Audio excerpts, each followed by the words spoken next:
ಹನುಮನ ನೆನೆದರೆ ದುಷ್ಟಶಕ್ತಿಗಳು ಹತ್ತಿರ ಸುಳಿಯವು ಎನ್ನುವುದು ಎಲ್ಲ ಸನಾತನಿಗಳ ಪ್ರಬಲ ನಂಬಿಕೆ. ಹಾಗಾಗಿ ಪ್ರತಿಯೊಬ್ಬ ಆಸ್ತಿಕ ಸನಾತನಿಯ ಮನದಲ್ಲಿ ಹನುಮನ ಬಗ್ಗೆ ಒಂದು ವಿಶೇಷ ಸ್ಥಾನವಿದ್ದೇ ಇರುತ್ತದೆ. ಹೀಗಿರುವಾಗ ಹನುಮನ ಜನ್ಮಸ್ಥಳ ಎಂದು ಹೇಳಲಾಗುವ ಈ ಅಂಜನಾದ್ರಿ ಬೆಟ್ಟವೆಂದರೆ ಆತನ ಭಕ್ತರಿಗೆ ಉತ್ಸಾಹ ಇಮ್ಮಡಿಯಾಗದೇ ಇರದು. ಅದರಲ್ಲೂ ಹನುಮ ಜಯಂತಿ ಎಂದರೆ ಕೇಳಬೇಕೇ, ಭಕ್ತರ ಉತ್ಸಾಹ ಮುಗಿಲು ಮುಟ್ಟುತ್ತದೆ. ಜೈ ಶ್ರೀರಾಮ್ ಘೋಷಣೆ ಬಾಲ ವೃದ್ಧಾದಿಗಳಾಗಿ ಎಲ್ಲರ ಬಾಯಲ್ಲೂ ಮೊಳಗುತ್ತಿರುತ್ತದೆ.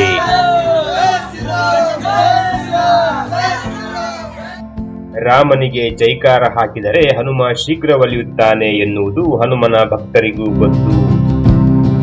ತನ್ನೊಡೆಯನ ಗುಣಗಾನ ಹನುಮನಿಗೆ ಬಹಳ ಪ್ರಿಯವಾದ ವಿಷಯ. ಹೀಗೆ ಸನಾತನಿಗಳ ಮನದಲ್ಲಿ ರಾರಾಜಿಸುವ ರಾಮಭಕ್ತ ಹನುಮ ಶಿವಾಂಶ ಹೊಂದಿ ಜನಿಸಿದವ.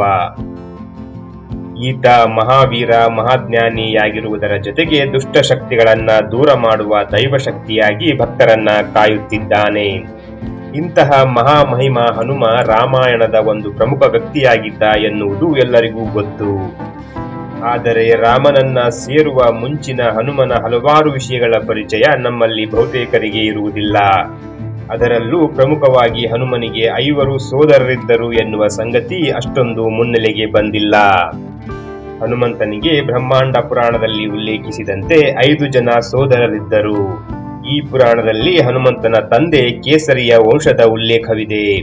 ಇದರಲ್ಲಿ ಕೇಸರಿ ವಾನರ ರಾಜನಿಗೆ ಹನುಮಂತನು ಸೇರಿದಂತೆ ಒಟ್ಟು 6 ಜನ ಪುತ್ರರು. ಇವರಲ್ಲಿ ಹನುಮಂತನೇ ಹಿರಿಯ. ಹನುಮನ ಈ 5 ಜನ ಸೋದರರು ಮತಿಮಾನ್, ಶ್ರುತಿಮಾನ್, ಕೇತುಮಾನ್, ಗತಿಮಾನ್ ಹಾಗೂ ಧೃತಿಮಾನ್ ಎಂದಾಗಿದ್ದರು.